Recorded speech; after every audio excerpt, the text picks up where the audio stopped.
और वहीं middle east में एक बार फिर तनाव अपने चरम पर पहुंचता हुआ नजर आ रहा है। अमेरिका और ईरान के बीच टकराव अब सिर्फ बयानबाजी तक सीमित नहीं है। अमेरिकी राष्ट्रपति डोनाल्ड ट्रंप के कड़े तेवर नजर आ रहे। ईरान के न्यूक्लियर प्रोग्राम पर सीधी चेतावनी जारी की है। वहीं सेंटकॉम आज सैन्य विकल्पों पर बड़ा खुलासा करने वाली है और नजरें टिकी हैं दुनिया के सबसे महत्वपूर्ण समुद्री रास्ते हॉर्मुज़ स्ट्रेट पर। इधर इजरायल भी अलर्ट मोड में आ चुका है। नेतन्याहू ट्रंप के बीच बातचीत ने हलचल बढ़ा दी है, लेकिन ईरान भी पीछे हटने को तैयार नहीं है।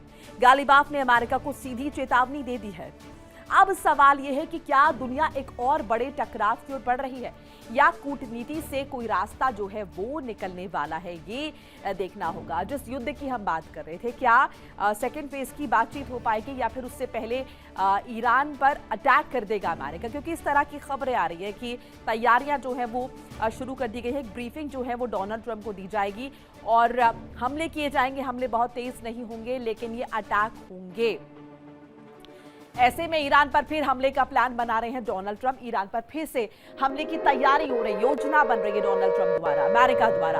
आज सैन्य विकल्पों की जानकारी देंगे सेंटकॉम, सभी विकल्पों की जानकारी देंगे ब्रैड कूपर। हॉर्मुज़ स्ट्रेट पर होगा अमेरिका का फोकस। तो अब हॉर्मुज़ स्ट्रेट पर से किस तरीके से ईरान का नियंत्रण खत्म किया जाए, इससे लेकर एक नई रणनीति और सीधे तौर पर अटैक की तैयारी में अमेरिका, क्या क्या विकल्प हो सकते हैं, इसकी जानकारी ब्रैड कूपर द्वारा जो है वो अमेरिकी राष्ट्रपति डोनाल्ड ट्रंप को दी जाएगी। इस तरह की जानकारी मिल रही है और इसी पर बातचीत के लिए, चर्चा के लिए हमारे साथ खास मेहमान जुड़ चुके के करके तारुफ करा देती हूँ। मेरे साथ ग्रुप कैप्टन यूके देवनाथ जी हैं, रिटायर्ड रक्षा विशेषज्ञ। डॉक्टर अजिताभ सिंह जी हैं, विदेश मामलों के जानकार। रितेंद्र माथुर जी हैं, भू राजनीतिक विशेषज्ञ। और विकास जुड़ रहे मेरे साथ, मेरे सहयोगी। आप सभी का बहुत बहुत स्वागत है। पहले विकास का रुख कर लेते हैं। विकास, क्या जानकारी मिल रही है? ये कहा जा रहा है कि अब जो सैन्य विकल्प है वो भी तलाशे जाएंगे, यानी कि अभी तक तो हम डिस्कशन कर रहे थे कि बातचीत होगी, अब ये तो सब दूसरी तरफ जा रहा है। जी बिल्कुल, देखिए लगातार जिस तरह से हम बात करते आ रहे हैं कि यहाँ पे दोनों देशों में से कोई भी जरा सा भी झुकने को तैयार नहीं है। जहाँ पर अमेरिका की सीधी सीधी मांग है कि हॉर्मुज़ स्ट्रेट और उसके साथ यूरेनियम जो है वो दिया जाए, लेकिन उसको लेके कहीं बात बनती नजर नहीं आ रही। ईरान ने साफ साफ बोले कि यूरेनियम जो है हम बिल्कुल नहीं देंगे और नाकाबंदी खोली जाए, उसके बाद हॉर्मुज़ स्ट्रेट खुलेगा। तो ये ऐसे पेच है जिसको फिलहाल किसी तरह से सॉल्व नहीं किया जा सकता है। तो ऐसे में अब जो है अमेरिका कहीं ना कहीं जिस तरह से लगातार दबदबा अपना नाकाबंदी करके ईरान के फोर्स बनाए रखे है, अब वो उसका अगला उस हथियार जो है, जिस तरह से वो बात कर रहा है कि अब वो दोबारा एक बार हमला करेगा और इजराइल और अमेरिका मिलकर हमला करने की योजना बना रहे हैं। हालांकि अभी किस तरह से हमला होगा इसकी पूरी जानकारी अभी नहीं आई है, क्योंकि अभी पूरा का पूरा जो उनको एक ब्रीफ किया जाएगा प्रेसिडेंट को, उसके बाद ही सारी जानकारी सामने आएगी। लेकिन फिलहाल हालात अच्छे नहीं बन रहे हैं। जिस तरह से हम लगातार कह रहे हैं कि किसी न किसी एक को थोड़ा सा कॉम्प्रोमाइज करना पड़ेगा, एक शुरुआत करनी पड़ेगी, थोड़ा सा झुकना पड़ेगा, बट वो हालात दिख नहीं रहे हैं। एक बार फिर से जंग की तरफ दुनिया जाती हुई दिख रही है। बिल्कुल देवनाथ जी, ये अब जो इंफॉर्मेशन मिल रही है, सभी विकल्पों की जानकारी दी जाएगी डोनाल्ड ट्रंप को ब्रैड कूपर द्वारा, क्या इसके यही मायने निकाले कि अब अमेरिका बातचीत नहीं करना चाहता और अब सीधे तौर पर सैन्य विकल्प ही जो है वो तलाशे जाएंगे और हमला होगा सीधे? मोनिका जी, डोनाल्ड ट्रंप जो है ईरान पर अभी भी साइकोलॉजिकल दबाव बना रहे हैं। जब वो इस तरह की खबरों को लीक आउट करते हैं कि सभी विकल्पों को उनको ब्रीफ किया जाएगा, पेंटागन की तैयारियों का जायजा लिया जाएगा, तो ये जो खबरें हैं मेजर्ड कैलिब्रेटेड लीक आउट हैं। ये प्लांट भी की जाती हैं ईरान पर दबाव डालने के लिए कि जल्दी से मान जाओ, वरना जो खतरा है वो देख लो। अब हो क्या रहा है कि डोनाल्ड ट्रंप को भी मालूम है कि उन्हें कांग्रेस को तो समझाना पड़ेगा। बहुत बड़ा मुद्दा है अमेरिकन कॉन्स्टिट्यूशन में कि 60 दिन के युद्ध के अंदर कांग्रेसियल अप्रूवल की दरकार पड़ती है। अब अगर हम सोचे कि ये युद्ध 1 मार्च को चालू किया गया था, तो आज 1 मई है और 2 महीने हो गए। हम सब देख रहे हैं बड़ी उत्सुकता के साथ कि डेमोक्रेट्स का क्या व्यवहार होता है जी। आज अगर हम देखें तो डोनाल्ड ट्रंप चाहेंगे कि कांग्रेस को उन्हें कुछ एक्सप्लेन ना करना पड़े, लेकिन क्या इस प्रस्ताव को कि उन्हें 60 दिन के बाद युद्ध लड़ने की परमिशन दी जाए, क्या डोनाल्ड ट्रंप इसको कांग्रेस के सामने पेश करेंगे? अगर नहीं पेश करते हैं तो क्या वहां जो डेमोक्रेट्स लीडर्स हैं वो अपनी तरफ से इस मुद्दे को उठाएंगे कि 60 दिन हो चुके हैं और डोनाल्ड ट्रंप ने कांग्रेसेशनल अप्रूवल नहीं दिया, इसलिए डेमोक्रेट्स क्या अपनी तरफ से काउंटर प्रपोजल लाएंगे कि डोनाल्ड ट्रंप को रोका जाए युद्ध को आगे खींचने से, क्योंकि 60 दिन हो गए हैं और डोनाल्ड ट्रंप ने अभी तक कांग्रेशनल अप्रूवल नहीं ली है। क्या ऐसा आज डेमोक्रेट्स करेंगे? तो आज का दिन बहुत ही इंटरेस्टिंग होगा ये देखने की कि अमेरिका की डेमोक्रेसी किस तरह से आगे जाती है। हाँ, डोनाल्ड ट्रंप ने पहले ही हिंट दे दिया है कि अगर डेमोक्रेट्स उनके ऊपर दबाव डालते हैं कि कांग्रेशनल अप्रूवल लो, तो उनकी पार्लियामेंट में, कांग्रेस में और सीनेट में ऐसे होगी कि वह बोलेंगे कि ये युद्ध नहीं है, ये तो लिमिटेड ऑपरेशंस हैं, ये युद्ध नहीं है, ये तो मिलिट्री डिप्लॉयमेंट है।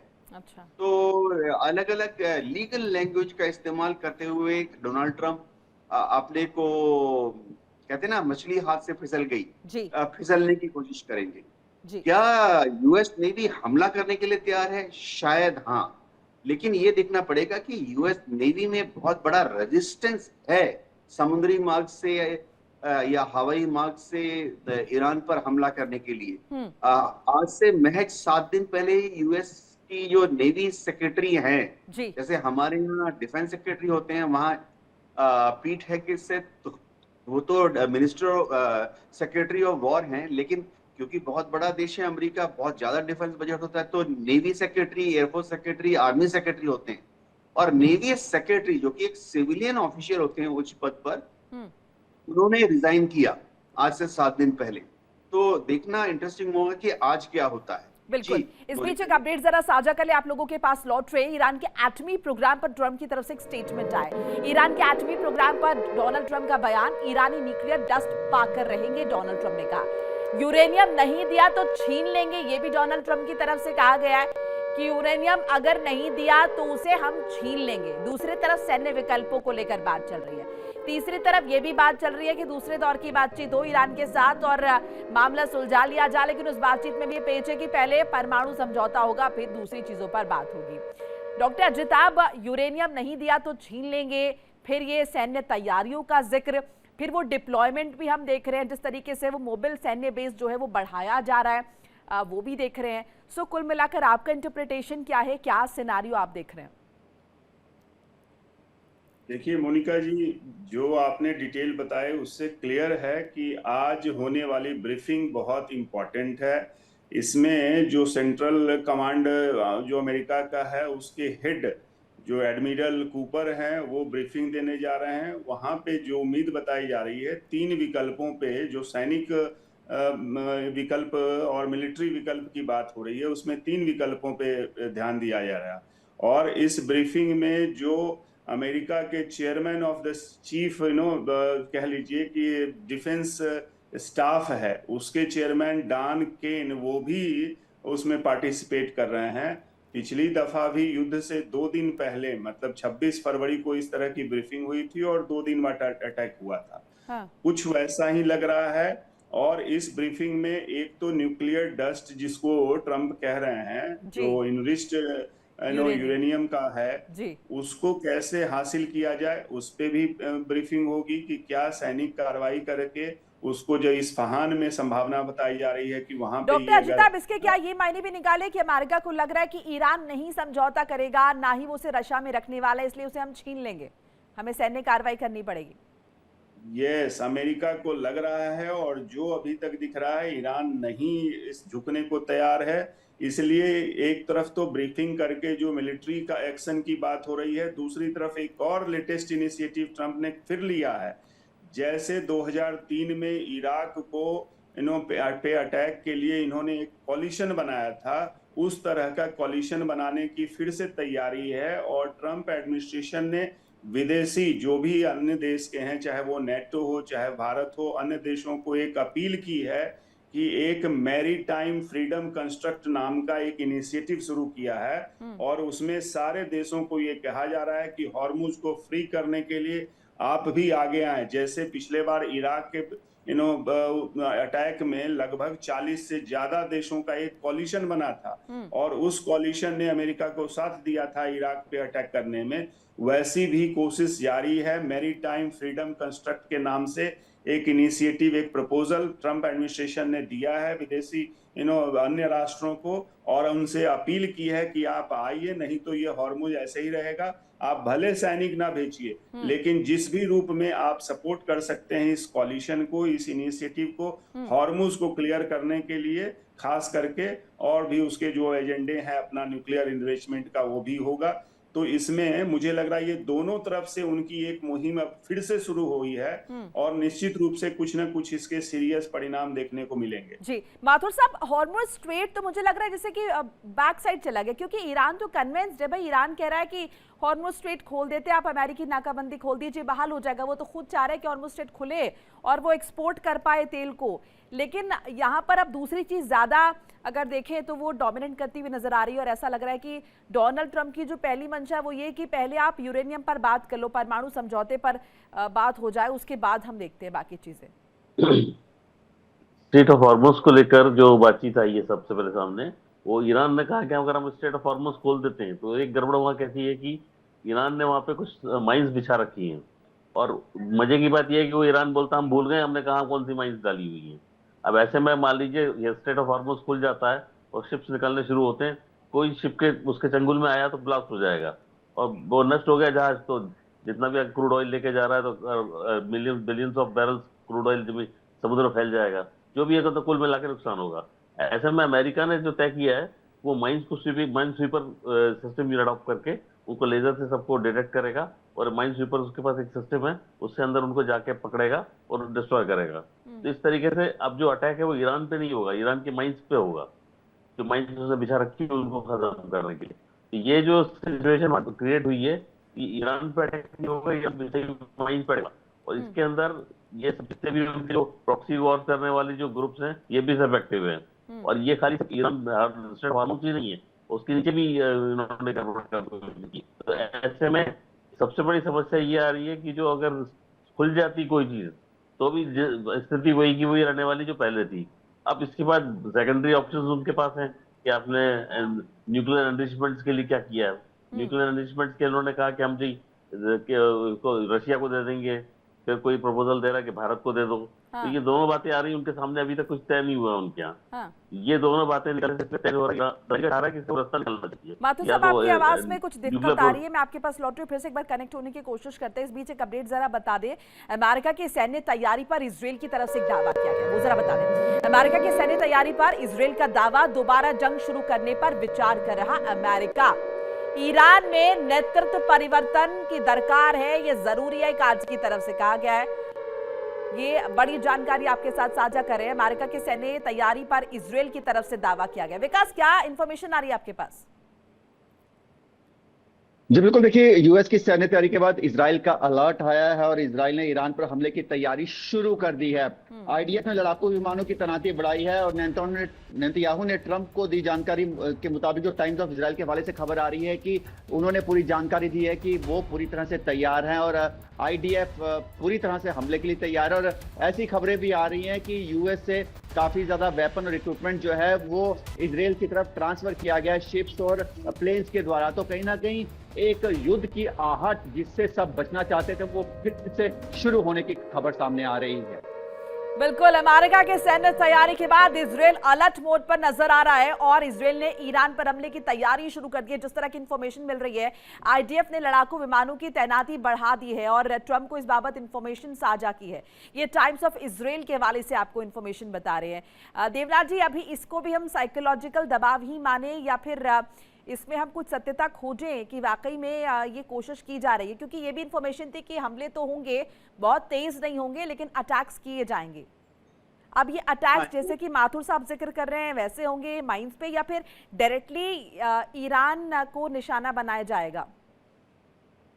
मोनिका जी, इसमें कोई शक नहीं है कि इजराइल परसों से लगातार सीरिया के आसमान में और इराक के आसमान में अपने एयरबोर्न इलेक्ट्रॉनिक वॉरफेयर एयरक्राफ्ट को उड़ा रहा है। उनका मेन पर्पस यह है कि ये जो इलेक्ट्रॉनिक वॉरफेयर एयरक्राफ्ट हैं उनको उनके द्वारा ईरान की जो एयर डिफेंस मिसाइल्स वो कहाँ कहाँ तैनात हैं उनके बारे में पता लगाएगा। और इनको ईरान के एयर डिफेंस रेडार्स ने लोकेट भी किया है। और उसके बाद तेहरान में कल भी कम से कम 2 बार एयर रेड सायरन बजे। ईरान के जो रेडार हैं वो इनको पकड़ रहे हैं, लेकिन ये ईरान के एयर स्पेस से 200 किलोमीटर दूर हैं, 300 किलोमीटर दूर रहते हैं। लेकिन बहरहाल जब एयर डिफेंस सायरन बज रहे हैं तेहरान में, तो उसका मतलब है तेहरान में भी तैयारियां पूरी हैं। उनको भी मालूम है कि इजराइल एयरफोर्स से जो अटैक है वो इमिनेंट है। अब होता यह है कि जब भी इजराइल से हवाई जहाज टेक ऑफ करते हैं, जी। तो क्योंकि ईरान जो है उसकी दूरी हवाई जहाज के रास्ते से, इजराइल से हवाई जहाज टेक ऑफ करके जाते हैं सीरिया, वहां से जाते हैं इराक, फिर जाते हैं ईरान, तो लंबा रास्ता है। तो एयर टू एयर रिफ्यूलिंग बीच में करनी पड़ती है। तो होता क्या है कि एक या 2 या 3 एयर टू एयर रिफ्यूलर जो हैं वो इराक के ऊपर घूमते रहते हैं। तो वहां एक ज्यादा इंडिकेशन होता है कि फाइटर जो हैं वो इजराइल से टेक ऑफ कर चुके हैं। तो फिलहाल ईरान की जो एयर डिफेंस रेडार्स हैं वो ये रिपोर्ट कर रही हैं कि इलेक्ट्रॉनिक वॉरफेयर एयरक्राफ्ट तो इजराइल का घूम रहा है इराक के ऊपर, लेकिन अभी तक कोई एयर टू एयर रिफ्यूलर जो है वो इजरायली एयरफोर्स का अभी तक कोई भी इराक के एयर स्पेस पे नहीं घूम रहा है, एयर टू एयर रिफ्यूलर। यानी इजराइल ने अपनी तैयारियां कर ली हैं, लेकिन अभी तक मिशन लॉन्च नहीं किए हैं। जी ठीक है सर। इस बीच गालिबाफ ने अमेरिकी नाकाबंदी का मजाक उड़ाया। वो नाकाबंदी जो हॉर्मुज़ स्ट्रेट पर अमेरिका ने लगाई, उस पर गालिबाफ ने तंज कसाए, सरकास्टिकली का स्टेटमेंट दिया है, मजाक उड़ाया। गालिबाफ ने हेक्सेट के बयान पर भी यहाँ पर तंज कसाया, कहा कि अमेरिका की सोच से कहीं बड़ी है ईरान की सीमा। तो ये बयानबाजी का दौर फिर से शुरू हो गया है, अमेरिका की सोच से कहीं बड़ी है ईरान की सीमा, और वो जो नाकाबंदी अमेरिका ने की है उस नाकाबंदी का कोई इम्पैक्ट नहीं है। डॉक्टर अजिताब, ये कहना, ये मुझे लगता है सिर्फ एक स्टेटमेंट है बताने के लिए कि हमारे पर कोई इम्पैक्ट नहीं है अगर आपने अमेरिकी नाकाबंदी लगाई हुई है हॉर्मुज़ स्ट्रेट पर। देखिए, वो गालिबाफ जो भी कह रहे हैं, द वेरी फैक्ट की तैयारी पूरी तगड़ी चल रही है, इसमें कोई संदेह नहीं। इजराइल और अमेरिका ने अपने टारगेट भी डिफाइन किए हैं। इसीलिए आज जो राष्ट्रपति ट्रंप को ब्रीफिंग दी जा रही है उसमें 3 मुख्य बिंदु हैं। पहला तो जो शॉर्ट एंड इफेक्टिव अटैक होगा उस पे कौन कौन से टारगेट हैं और कैसे उसको एग्जीक्यूट किया जाएगा। उसमें सबसे खास है कि जो यूरेनियम है, इनरिच्ड यूरेनियम, उसको कैसे निकालें, दूसरा हॉर्मुज को कैसे छुड़ा लें, और तीसरा है कि कौन कौन से वैसी जगह हैं, पावर प्लांट होगा या उनके तेल के जो प्रोडक्शन सेंटर हैं वो होगा, या उनके स्टोरेज सेंटर हैं वो होगा, या ब्रिजेस होंगे। ये टारगेट को डिफाइन करके वो ब्रीफिंग में ये सारी चीजें दी जा रही हैं कि ये चीज हम कर सकते हैं। और चौथा उसमें जो MFC जो हमने कहा कि मैरीटाइम फ्रीडम कंस्ट्रक्ट के तहत इंटरनेशनल कॉलिशन बनाने की कोशिश, इस तरह से उसको जी नाकाबंदी कह लीजिए, घेराबंदी कह लीजिए, और दूसरी तरफ गुटबंदी, ये तीनों का सहारा लेके एक तरह से कह लीजिए ये कोशिश की जा रही है। आज बहुत ही क्रूशियल डे होगा, मुझे लगता है अमेरिका डिसाइड करेगा और इसी उद्देश्य के साथ वो जाएगा कि हॉर्मुज को खुलाने के लिए, क्योंकि कल भी देख लीजिए ट्रंप का जो नया ग्राफिक आया है उसमें ट्रंप स्ट्रेट की वो बात कर रहे हैं और उन्होंने खुल के ये कहा है कि तूफान आने वाला है। तो वो तूफान आने वाला है, उस तूफान का यही है कि इस तरह से वो करेंगे।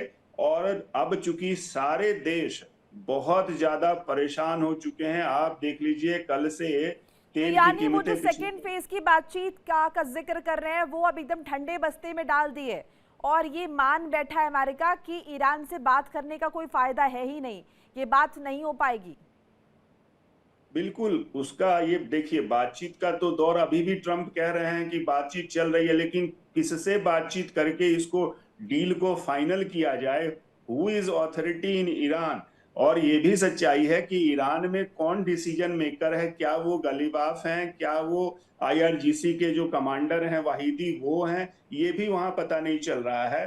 तो इससे उलझन, जो बातचीत की बात है वो ईरान के अंदर जो एक तरह से डिवीजन हो गया है, IRGC वर्सेस जो उनके पॉलिटिकल लीडर्स हैं, राइट। उसके बीच में ये डिवीजन से डिसीजन मेकिंग डिले हो रहा है। और यहाँ दुनिया परेशान है, तेल के दाम जिस तरह से बढ़ रहे हैं, तो मुझे लगता है इंटरनेशनल कोलिशन की जो ट्रंप बात कर रहे हैं वो कहीं ना कहीं होगा, क्योंकि खास करके हॉर्मुज को खुला के तेल की सप्लाई करना बहुत ही अत्यंत आवश्यक हो गया, नहीं तो $150 पे जाके रुकेगा तेल का दाम। दुनिया में हाहाकार मचने की स्थिति आ गई है। तो निश्चित रूप अब से तो जो भारत में इसके इंटरनेशनल इम्पैक्ट आने कम्युनिटी, भी शुरू हो गए सर। कमर्शियल सिलेंडर्स की कीमत 900 अगर देखें 993 रुपीस जो है वो बढ़ गए हैं, तो ये भी निश्चित तौर पर वो इम्पैक्ट जो है वो नजर आ रहे हैं। कुछ तस्वीरें भी आ रही हैं और वो तस्वीरें भी आपके साथ साझा करेंगे। ये देखिए, ये एक पोस्ट भी यहाँ पर साझा किया गया है और साथ साथ एक मैप भी दिखाया गया है। तो लगातार अगर हम देखें इस तरह की ये जो चीज़ें हैं वो भी देखने को लगातार मिल रही हैं। बहरहाल एक बार माथुर साहब का रुक करते हैं। माथुर साहब, ये तस्वीर आप जरा देखिए। माथुर साहब, ये हम जो बात कर रहे हैं कि लगातार इस्लामाबाद के चक्कर लगाए जा रहे हैं, ईरान के विदेश मंत्री चक्कर लगा रहे हैं, फिर वो जो रशिया की मध्यस्थता की बात है, फिर वो जो रशिया की तरफ से स्टेटमेंट आया है, वो सब कुछ साइडलाइन हो गया है, किसी बात का कोई असर नहीं है। अभी तो कल तक तो हम ये डिस्कशन कर रहे थे कि भाई रशिया शायद अब मध्यस्थता करेगा और ये जो बातचीत है ये हो पाएगी। और सबसे महत्वपूर्ण ये कि हम जो चीज़ देख रहे थे कि अमेरिका जिस तरीके से आर्थिक तौर पर तोड़ रहा है ईरान को, और ईरान में सैलरी के लाले पड़ गए, उसका भी कोई इम्पैक्ट नहीं।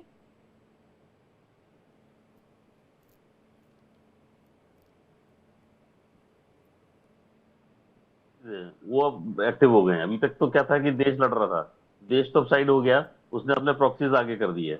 अब इराक के अंदर इनका एक प्रॉक्सी ऑर्गेनाइजेशन है और एक इनका हुती नाम का एक संगठन है जिसको अंसार अल्लाह बोलते हैं, तो वो उसका में अब इनकी तरफ से एक्टिव हुआ है। उसके एक्टिवेशन से नतीजा निकल रहा है कि इराक जैसा देश जो अभी तक शांत बैठा था, कहीं उसका नाम ही आ रहा था, इराक ने ये एक अटैक किया है और गल्फ देशों पर अटैक किया है।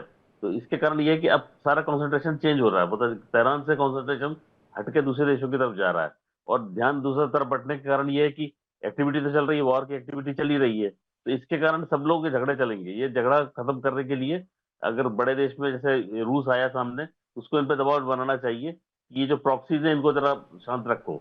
और ईरान में जो है 4 IRGC के 4 ऑफिसर्स हैं, 4 कमांडर्स हैं, उसमें से 3, एक नंबर पे तो अहमद वहीदी हैं, उनके नीचे 3 और हैं।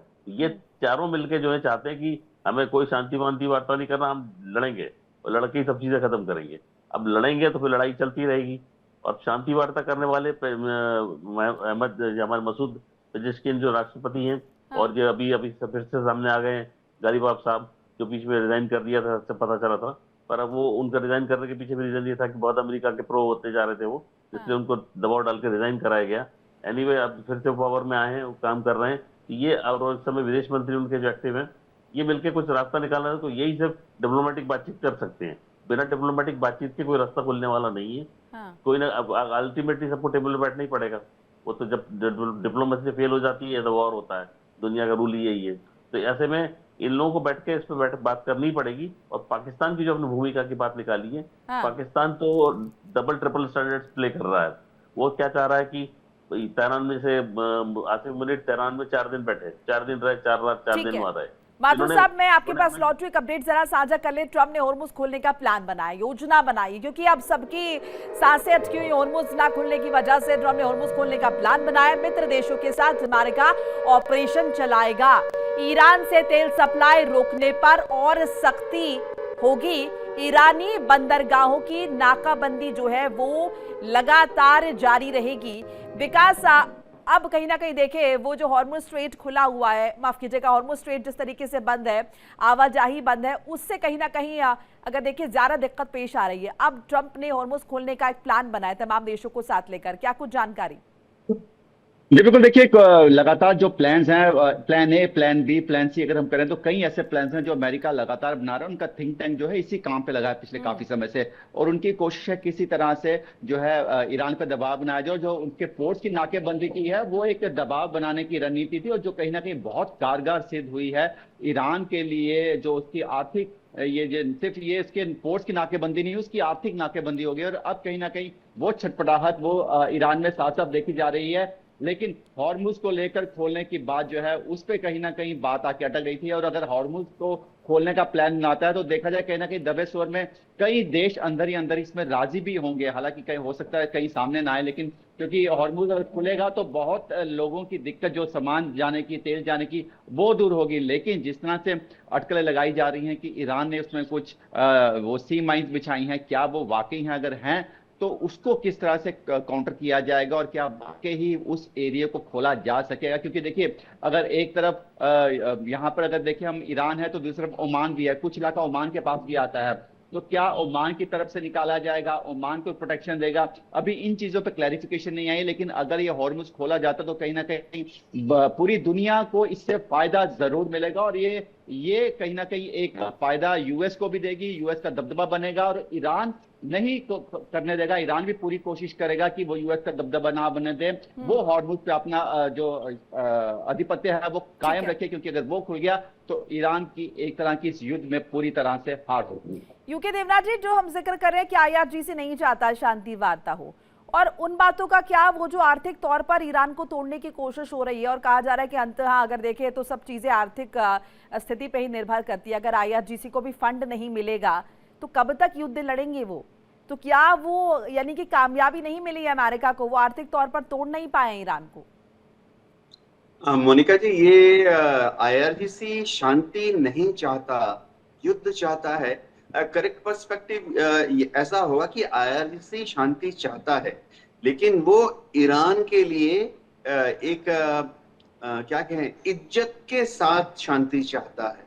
ये बार बार की जो धमकी है डोनाल्ड ट्रंप की या इजराइल की कि बस तुमको तो कल से ही बॉम्बिंग शुरू कर देंगे, ये चीज ईरान के लीडरशिप को और खासतौर से आईआरजीसी के लीडरशिप को पसंद नहीं। इसलिए आप देखिए कि ईरान जो 10 शर्तें रखी हैं उसमें एक शर्त यह है कि आप सीज फायर कीजिए और परमानेंट सीज फायर कीजिए। आईआरजीसी, जाहिर बात है कि अनलिमिटेड रिसोर्सेज नहीं है, उनकी आर्मी खत्म हो चुकी है, एयरफोर्स खत्म हो चुकी है, तो डेफिनेटली वो युद्ध आगे ज्यादा चला नहीं सकते। वो शांति चाहते हैं लेकिन इज्जत के साथ।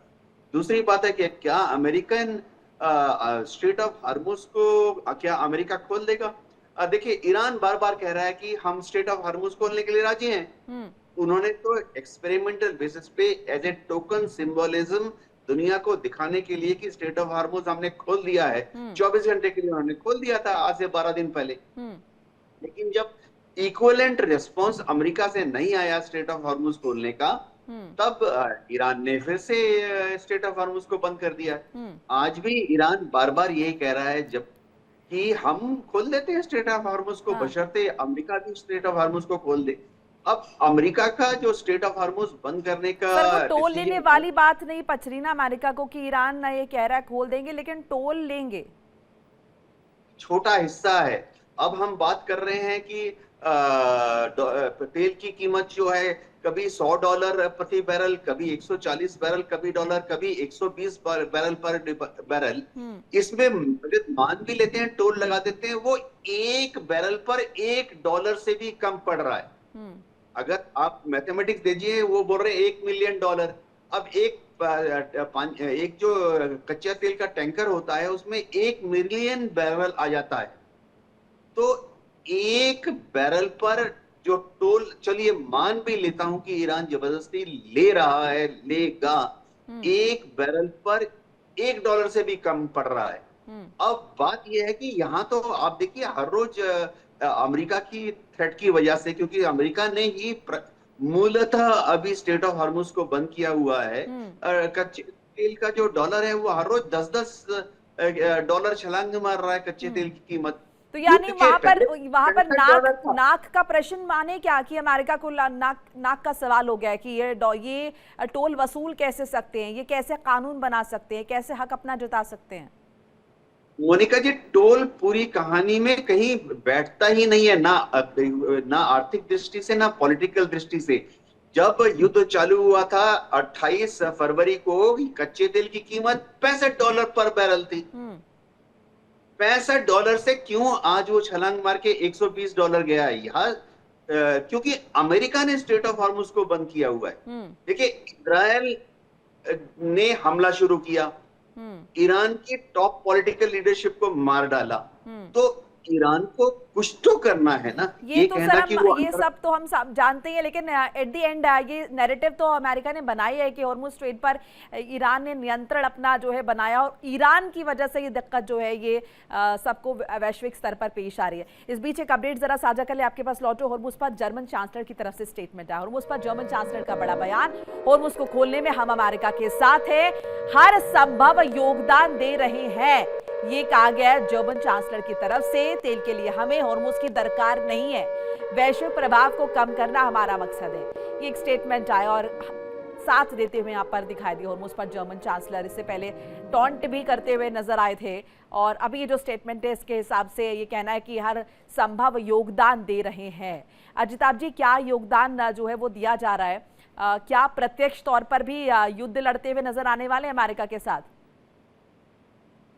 देखिए, मैंने कहा जो MFC मैरीटाइम फ्रीडम कंस्ट्रक्ट, जो नया इनिशिएटिव, जो प्रपोजल दिया है अभी राष्ट्रपति ट्रंप के थ्रू अमेरिकन एडमिनिस्ट्रेशन ने, उसको डिप्लोमेटिक चैनल के थ्रू सारे देशों को ये बताया जा रहा है। इसका मुख्य उद्देश्य हॉर्मुज को खोलना है, और हॉर्मुज को खोलना, और वो भी एक इंटरनेशनल जलमार्ग, अंतर्राष्ट्रीय जलमार्ग को बिना टोल के, बिना उगाही दिए खोलना, ये एक रणनीति तो है ही, एक तरह से इंटरनेशनल कानून भी है, क्योंकि आप इंटरनेशनल वाटर में कोई टोल नहीं ले सकते। अगर ये प्रेसिडेंट शुरू हो गया, अगर इसको थोड़ी देर के लिए मान भी लिया गया, तो आप सोचिए कल को मलक्का स्ट्रेट में क्या होगा।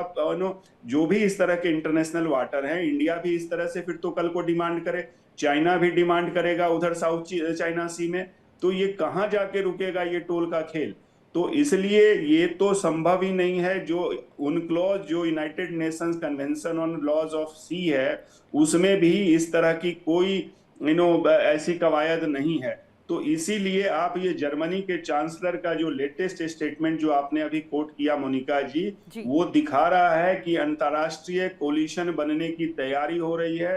हॉर्मुज को खोलने के लिए सारे देश आएंगे, चाहे वह माइंस क्लीनिंग की बात हो या जैसे भी हो, उसके लिए सैनिक प्रयोग भी करना पड़े तो अमेरिका, इजराइल उसके लिए तैयारी कर रहा है, ब्रीफिंग हो रही है। दूसरी तरफ ये कोलिशन तैयार होके और एक पीसफुल ईरान को कोशिश की जाएगी समझाने की। मैंने कहा ना, जैसे ईरान में कौन बात करेगा यही वहां पे क्लियरिटी नहीं है। जो खमनेई है, मुस्तफा खमनेई, उनका कोई अता पता नहीं चल रहा है। कल भी उनके स्टेटमेंट आए हैं, ये सारे मनोवैज्ञानिक मनोबल को बढ़ाने का ही जरिया दिख रहा है। कंक्रीट ईरान की तरफ से कुछ नहीं हो रहा है। वो तो कोशिश कर रहा है, निश्चित रूप से ईरान की तबाही हुई है, वो कोशिश कर रहा है ज्यादा से ज्यादा हम इसमें अपनी फेस सेविंग भी कर लें और अपनी इंटरेस्ट की भी सेविंग कर लें, तो वो जरूरी है उसके लिए। लेकिन जो इंटरनेशनल कम्युनिटी का एक, अब इस तरह से मुझे लग रहा है, एक इफेक्टिव इकोनॉमिक, जो economic fury, operation economic fury जो चलाया अमेरिका ने,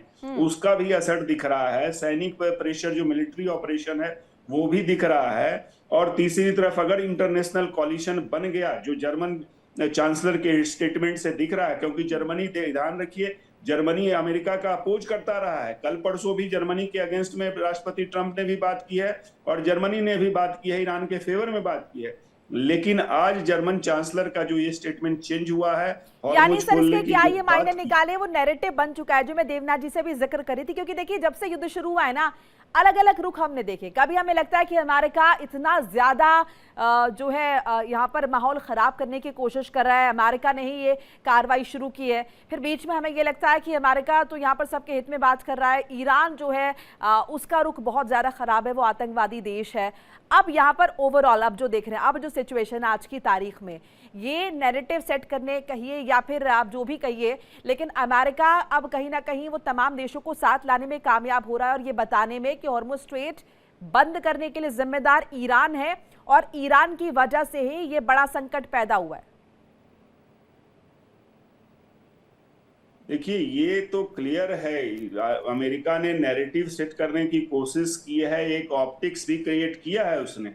लेकिन आज के डेट में सच्चाई भी यही है कि हॉर्मुज के बंद होने से, देखिए हॉर्मुज तो इसने अमेरिका ने क्यों हॉर्मुज को बंद किया? क्योंकि चाइना को फायदा तो हो रहा था, न गल्फ अरब के देशों को वो तेल बेच पा रहे थे, न ही दूसरे देशों के। अभी भी वहां 2000 शिप्स और टैंक्स जो हैं, टैंकर वहां फंसे हुए हैं, 20,000 से ज्यादा नाविक वहां फंसे हुए हैं। पिछले 2 महीने से ये चल रहा है तमाशा। हाँ। तो ऐसे में पूरी दुनिया तो चुप नहीं बैठेगी। और ट्रंप के अपने उनके हैं, उनकी हठधर्मिता भी है, उनके अपने उद्देश्य भी हैं। लेकिन दूसरी तरफ जो ये आर्थिक तबाही पूरे विश्व में हो रही है, इससे एक कॉलिशन तो बन के आज तक देखिए। लेकिन सर ये तो हमें मानना पड़ेगा, ये शुरुआत की किसने, ये इनिशिएट किसकी तरफ से किया गया, इसको दरकिनार नहीं किया जाता, लेकिन परसेप्शन हो सकते हैं। इस बीच विकास के पास एक अपडेट है। विकास, प्लीज ओवर टू यू।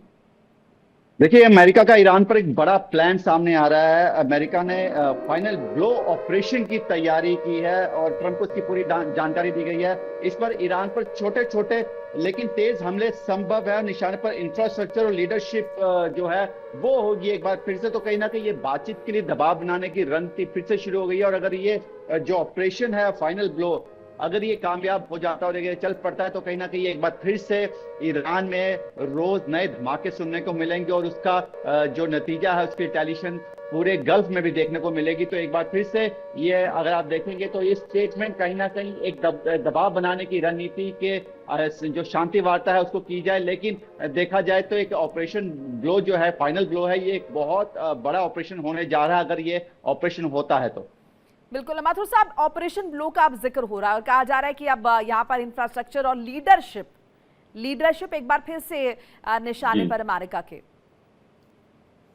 जी, ये तो ऐसा है कि वहां पे जो लीडरशिप है उसी क्राइसिस है सबसे बड़ी चीज है। और दूसरा ये जो गल्फ के अंदर जो सब चीजें हैं, तो इसमें ईरान के साथ क्या हो रहा है कि ईरान ने अपने पड़ोसी देश जो गल्फ के दूसरे कंट्रीज हैं, सऊदी अरेबिया, कुवैत और ओमान वगैरह, इनके साथ संबंध खराब कर रखे हैं। मैं जोड़ना चाहूंगी और आपसे समझना भी चाहूंगी, ये लीडरशिप को निशाने पर तो ले रहे हैं, अब ये लीडरशिप के नाम पे किसको निशाने पर ले रहा है? वैसा ना हो, एक तो वैसे ही वहां पर इतनी ज्यादा किल्लत है, ये नहीं समझ में आ रहा कि किससे बात करें। वो लीडरशिप की किल्लत, मैं टर्म गलत यूज कर रही हूँ, लेकिन मुझे सिचुएशन इतनी ज्यादा यहाँ पे हास्यास्पद भी लग रही है और मतलब ये भी लग रहा है कि कोई है नहीं वहां पर। तो अब ये किसको जो है निशाने पर लेने वाले हैं? क्या वो जो सॉफ्ट लीडर्स हैं उनको भी हटा देंगे? नहीं, सॉफ्ट लीडर्स को रखा जाएगा, जैसे मसूद पेजेशियन जो है उनको रखा जाएगा। और जो खुमैनी है, जो इनके खुमैनी के बेटे जो हैं, जिनकी हालत बताई जाती है बहुत गंभीर है, कुछ कहते हैं कोमा में, कुछ कहते हैं शायद डेथ हो गई है, ऐसा जो भी कुछ है। एनीवे, पर अभी जो उनके बारे में जानकारी आ रही है, उनकी मर्जी के बिना ये लोग कुछ नहीं कर सकते। सारे डिसीजन उनको उनकी मर्जी से लेने होते हैं। अब उनकी जगह कोई दूसरा आदमी बैठ जाएगा तो वो उनका बॉस बनेगा। तो इस समय पेजेशियन जो है वो सबसे ऊपर टॉप पे देखे जा रहे हैं। वो थोड़ा लिबरल भी हैं और पीस टॉक्स के लिए तैयार हैं। और गालिबाफ भी इस समय सामने आए, गालिबाफ थोड़े प्रो अमेरिकन भी हैं। तो उनको 2-3 लोगों को, जो विदेश मंत्री हैं, ये 3 लोगों से बात करेगी दुनिया की गवर्नमेंट। तो अमेरिका ये चीज चाहेगा कि वो ये लोग 3 लोग रहें।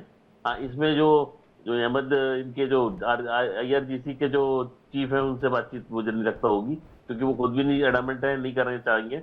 ये करेंगे बातचीत, और इन 3 लोगों से बातचीत होने की संभावना बनती है। इसमें जो 1.5 घंटे बातचीत हुई, उसके सारे आउटपुट अपने पास नहीं आए। जो पुतिन और डोनाल्ड ट्रंप के बीच बातचीत हुई है, हो सकता है उसमें ये बातचीत भी हुई हो कि इस मैटर को क्लोज करो। तो क्या हो रहा है कि इन्होंने यूक्रेन को बीच में पकड़ लिया है। इन्होंने डिप्लोमेटिकली यूक्रेन को बीच में डाला। यूक्रेन के सामने क्या समझौता किया है? यूक्रेन ने कहा कि मेरे पास छोटे ड्रोन्स हैं, उनको यूज करो, और यहाँ इनको यूटिलाइज, इनको गल्फ कंट्रीज को बोला ये ईरान पे अटैक करो तुम, क्योंकि ये हम पे मारा करता था, इसके चीजें हम मेरे पास बहुत सारी है, इनको तुम मारो, और इसकी वजह तुम मुझे क्रूड ऑयल दो, और दूसरी छोटी बड़ी हथियार है तुम्हारे पास, जैसे सऊदी अरब के पास मिसाइल्स हैं जो चल नहीं पा रही, वहां पे रखी हुई हैं, तो उसने कहा मेरे को दे दो, हम मैं कम से कम यूज तो करूंगा, तुम्हारी तो खराब हो जाएगी थोड़े दिन में रखी। तो ये चीज इनके बीच में एक समझौता हो गया, और ये सारा ट्विस्ट यहाँ से हुई है कि एक डिप्लोमेसी में इन्होंने यूक्रेन जो इन्हीं का पहला ही था एक तरीके से नाटो कंट्रीज का लाई मारा जाना चाहिए, डोनाल्ड ट्रंप ने उसको यूटिलाइज किया है। तो ऐसे में इनके सामने अब दबाव की टैक्टिस बहुत अच्छी ड्रॉप की है, और ऐसे में ईरान को भी समझाइए कि लड़ाई लंबी चलेगी, क्योंकि पेजेस्किन शुरू से कह रहे हैं कि लड़ाई अगर लंबी चली तो हम लोग मर जाएंगे, कहीं कहीं रह जाएंगे, तुम भी मारे जाओगे, हम भी खत्म हो जाएंगे, और देश किसी और के हाथ में चला जाएगा। और आम जनता बहुत पिस रही है इस पूरे घटनाक्रम में, तो इसको बचाना बहुत जरूरी है। अब देखते हैं क्या समझौता निकालते हैं, लोग जी निकालते हैं। देवनाथ जी, ये ऐसे इन्होंने तो, हाँ जी जी मैं लौट रही हूं आपके पास। इस बीच एक अपडेट जरा बता दूं, ट्रंप प्रशासन का बड़ा फैसला जो है वो सामने है। ट्रंप प्रशासन का बड़ा फैसला, ईरान के साथ लड़ाई अब खत्म हो चुकी है। 60 दिन की डेडलाइन से पहले फैसला, कांग्रेस की मंजूरी से बचने की कोशिश, ये भी सवाल उठ रहा है। सैन्य कार्रवाई खत्म होने का ऐलान किया। अब ये एक अपडेट आ रहा है जिसके हिसाब से फैसला लिया जा चुका है कि ईरान के साथ लड़ाई खत्म हो चुकी है। 60 दिन की डेडलाइन से पहले डिसीजन, और ये अब सवाल कहीं ना कहीं उठ रहे हैं कि कांग्रेस की मंजूरी से क्या बचने की कोशिश है। सैन्य कार्रवाई खत्म होने का जो ये ऐलान किया गया है, देवनाथ जी सिचुएशन तो और ज्यादा कंफ्यूजिंग लग रही है। किस तरीके से समझे इसको, ये ऐलान, दूसरी तरफ सैन्य तैयारियां, विकल्प तलाशे जा रहे हैं, फिर ये भी नजर आ रहा है कि कांग्रेस से मंजूरी ना लेनी पड़े। हाँ मोनिका जी, देखिए सब लोग उम्मीद कर रहे थे, दुनिया भर के पॉलिटिशियन, एनालिस्ट और मिलिट्री स्ट्रेटेजिस्ट की ट्रंप आज से 3 दिन पहले, 2 दिन पहले पहुंचते कांग्रेस में और अप्रूवल लेते।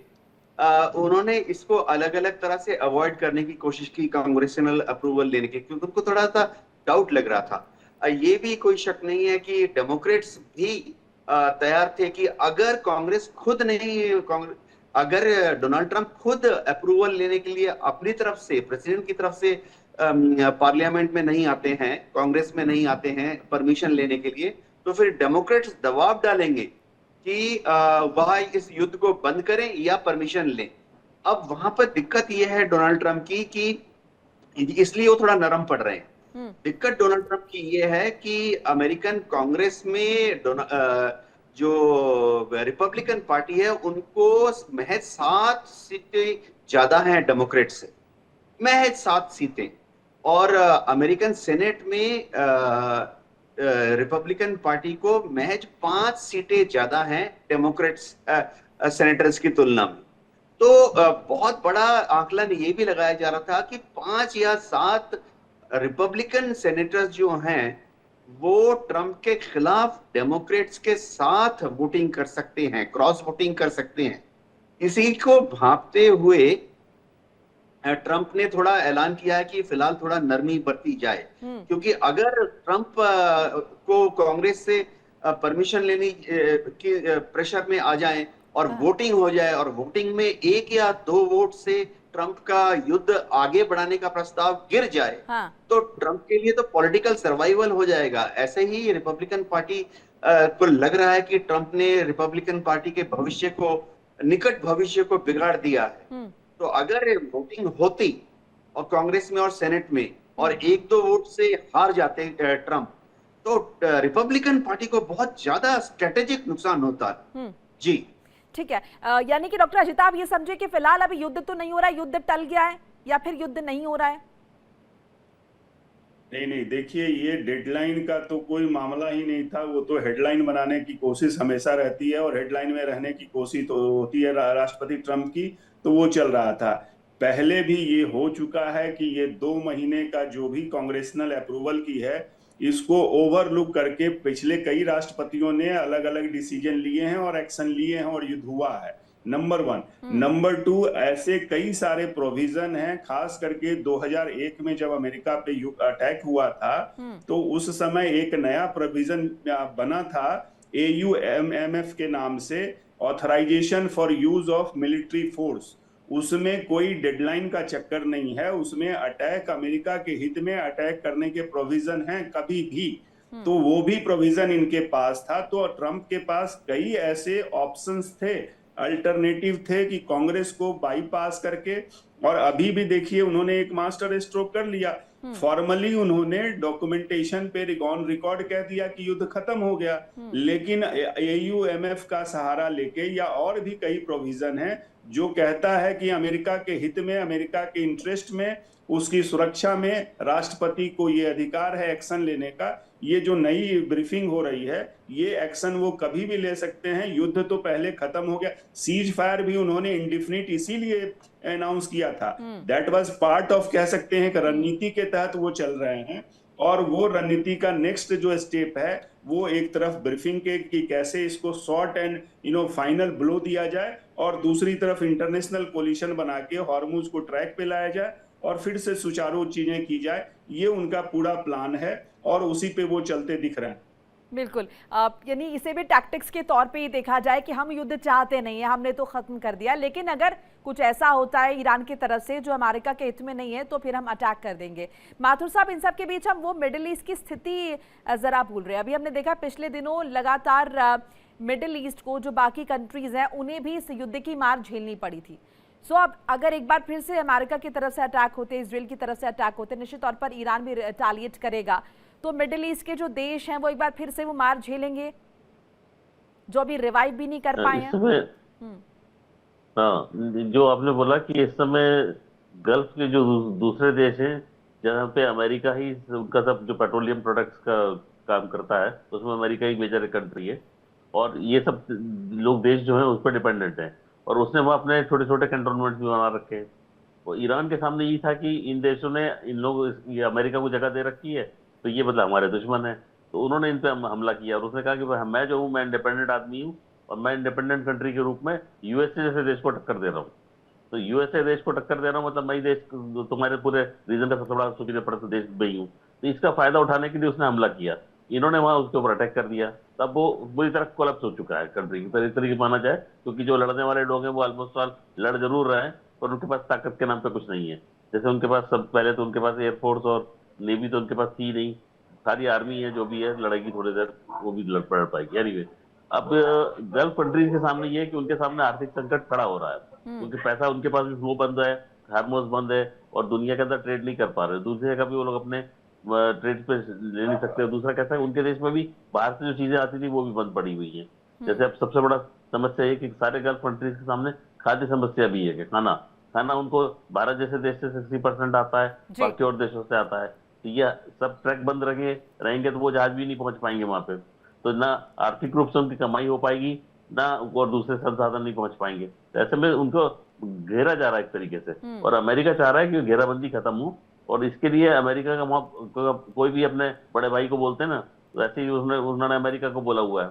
तो अमेरिका वहां इसलिए बैठा हुआ है, और ये माइंड जो इन्होंने माइंड स्वीपर्स डाले हुए हैं वो खतरनाक है, क्योंकि कोई जहाज उड़ जाएगा तो पता नहीं चलेगा। अगर इन्होंने डाले हुए ये कहना हमको पता नहीं हमने कहाँ लगा दिए हैं, लगाए नहीं लोगों ने, पता नहीं कहते हैं हमको नहीं मालूम है। तो ईरान की ये स्थिति थोड़ी गड़बड़ है। जी ठीक है विकास, ये डोनाल्ड ट्रंप का ऐलान और ये कहना कि युद्ध खत्म हो चुका है, इसका इम्पैक्ट मार्केट पर जरूर पड़ेगा, और हम कुछ रियायत की उम्मीद करें, कुछ राहत की उम्मीद करें?